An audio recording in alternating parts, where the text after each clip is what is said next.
The Book of Joel. Joel chapter 1. The word of the Lord that came to Joel, son of Pethuel. Hear this, you elders. Listen, all who live in the land. Has anything like this ever happened in your days, or in the days of your ancestors?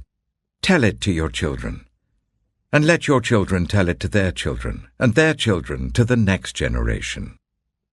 What the locust swarm has left, the great locusts have eaten. What the great locusts have left, the young locusts have eaten. What the young locusts have left, other locusts have eaten. Wake up, you drunkards, and weep. Wail, all you drinkers of wine. Wail because of the new wine, for it has been snatched from your lips.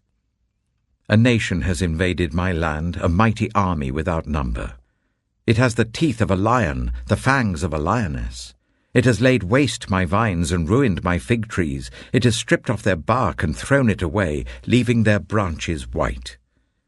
Mourn like a virgin in sackcloth, grieving for the betrothed of her youth. Grain offerings and drink offerings are cut off from the house of the Lord.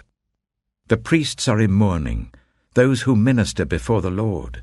The fields are ruined, the ground is dried up, the grain is destroyed, the new wine is dried up, the olive oil fails.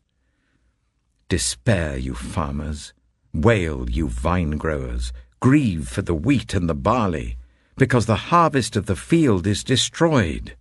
The vine is dried up and the fig tree is withered, the pomegranate, the palm and the apple tree, all the trees of the field are dried up. Surely the people's joy is withered away. Put on sackcloth, you priests, and mourn. Wail, you who minister before the altar. Come, spend the night in sackcloth, you who minister before my God. For the grain offerings and drink offerings are withheld from the house of your God. Declare a holy fast. Call a sacred assembly. Summon the elders and all who live in the land to the house of the Lord your God, and cry out to the Lord. Alas for that day! For the day of the Lord is near, and it will come like destruction from the Almighty. Has not the food been cut off before our very eyes? Joy and gladness from the house of our God. The seeds are shriveled beneath the clods. The storehouses are in ruins. The granaries have been broken down, for the grain has dried up. How the cattle moan! The herds mill about because they have no pasture. Even the flocks of sheep are suffering. To you, Lord, I call. For fire has devoured the pastures in the wilderness, and flames have burned up all the trees of the field. Even the wild animals pant for you. The streams of water have dried up, and fire has devoured the pastures in the wilderness. Joel chapter 2. Blow the trumpet in Zion. Sound the alarm on my holy hill. Let all who live in the land tremble, for the day of the Lord is coming. It is close at hand, a day of darkness and gloom, a day of clouds and blackness. Like dawn spreading across the mountains, a large and mighty army comes, such as never was in ancient times, nor ever will be in ages to come. Before them, fire devours. Behind them, a flame blazes. Before them, the land is like the Garden of Eden. Behind them, a desert waste. Nothing escapes them. They have the appearance of horses. They gallop along like cavalry. With a noise like that of chariots, they leap over the mountain tops, like a crackling fire consuming stubble, like a mighty army drawn up for battle. At the sight of them, nations are in anguish. Every face turns pale. They charge like warriors. They scale walls like soldiers. They all march in line, not swerving from their course. They do not jostle each other. Each marches straight ahead. They plunge through defences without breaking ranks. They rush upon the city. They run along the wall. They climb into the houses. Like thieves they enter through the windows. Before them the earth shakes, the heavens tremble, the sun and moon are darkened, and the stars no longer shine.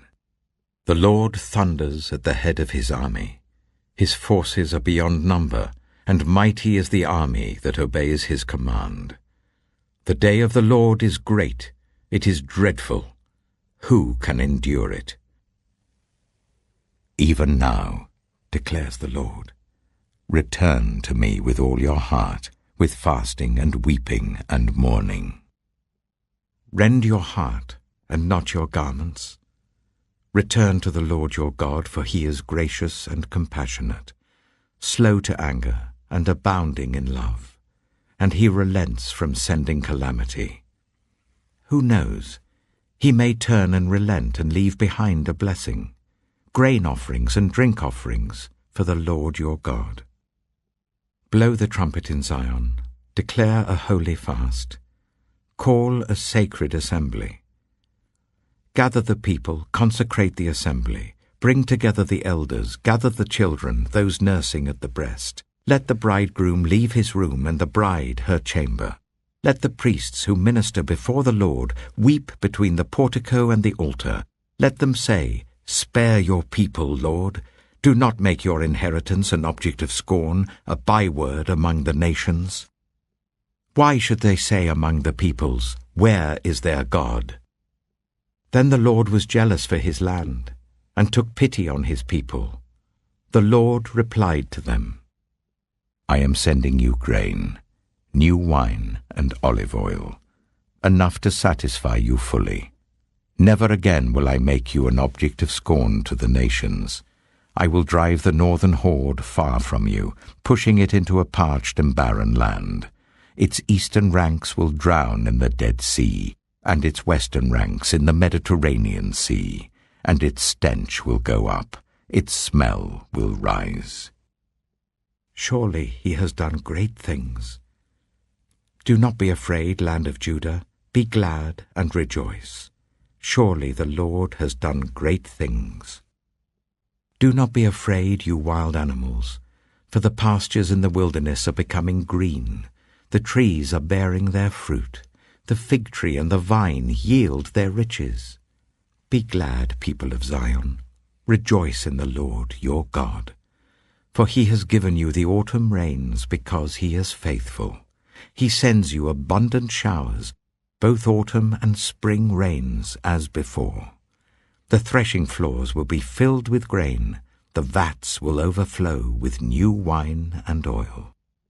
I will repay you for the years the locusts have eaten, the great locust and the young locust, the other locusts and the locust swarm, my great army that I sent among you.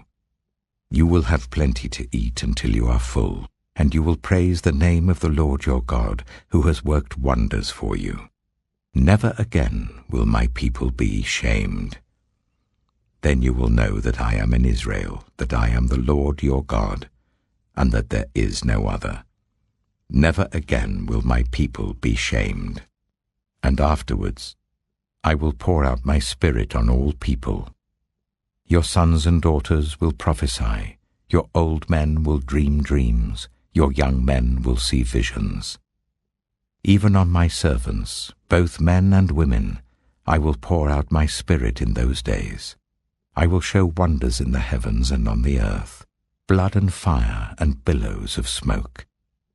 The sun will be turned to darkness and the moon to blood before the coming of the great and dreadful day of the Lord.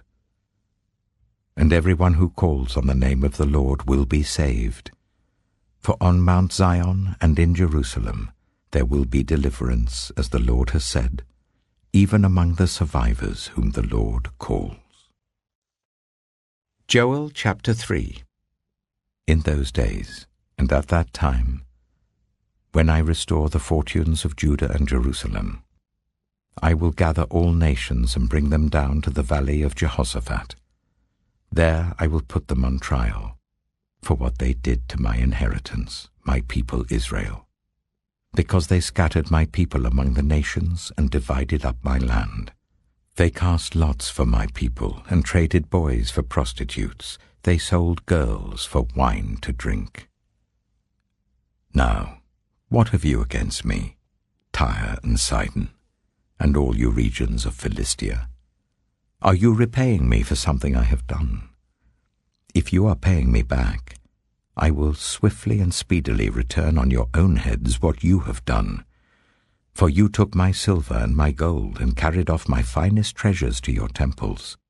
You sold the people of Judah and Jerusalem to the Greeks, so that you might send them far from their homeland. See, I am going to rouse them out of the places to which you sold them, and I will return on your own heads what you have done. I will sell your sons and daughters to the people of Judah, and they will sell them to the Sabaeans, a nation far away. The Lord has spoken. Proclaim this among the nations. Prepare for war. Rouse the warriors. Let all the fighting men draw near and attack. Beat your plowshares into swords, and your pruning hooks into spears. Let the weakling say, I am strong. Come quickly, all you nations from every side, and assemble there. Bring down your warriors, Lord. Let the nations be roused. Let them advance into the valley of Jehoshaphat. For there I will sit to judge all the nations on every side. Swing the sickle, for the harvest is ripe. Come, trample the grapes, for the winepress is full, and the vats overflow. So great is their wickedness. Multitudes, multitudes in the valley of decision. For the day of the Lord is near in the valley of decision. The sun and moon will be darkened, and the stars no longer shine. The Lord will roar from Zion, and thunder from Jerusalem. The earth and the heavens will tremble. But the Lord will be a refuge for his people, a stronghold for the people of Israel. Then you will know that I, the Lord your God, dwell in Zion, my holy hill. Jerusalem will be holy. Never again will foreigners invade her. In that day the mountains will drip new wine, and the hills will flow with milk. All the ravines of Judah will run with water. A fountain will flow out of the Lord's house, and will water the valley of acacias. But Egypt will be desolate, Edom a desert waste, because of violence done to the people of Judah, in whose land they shed innocent blood. Judah will be inhabited forever, and Jerusalem through all generations. Shall I leave their innocent blood unavenged? No, I will not. The Lord dwells in Zion.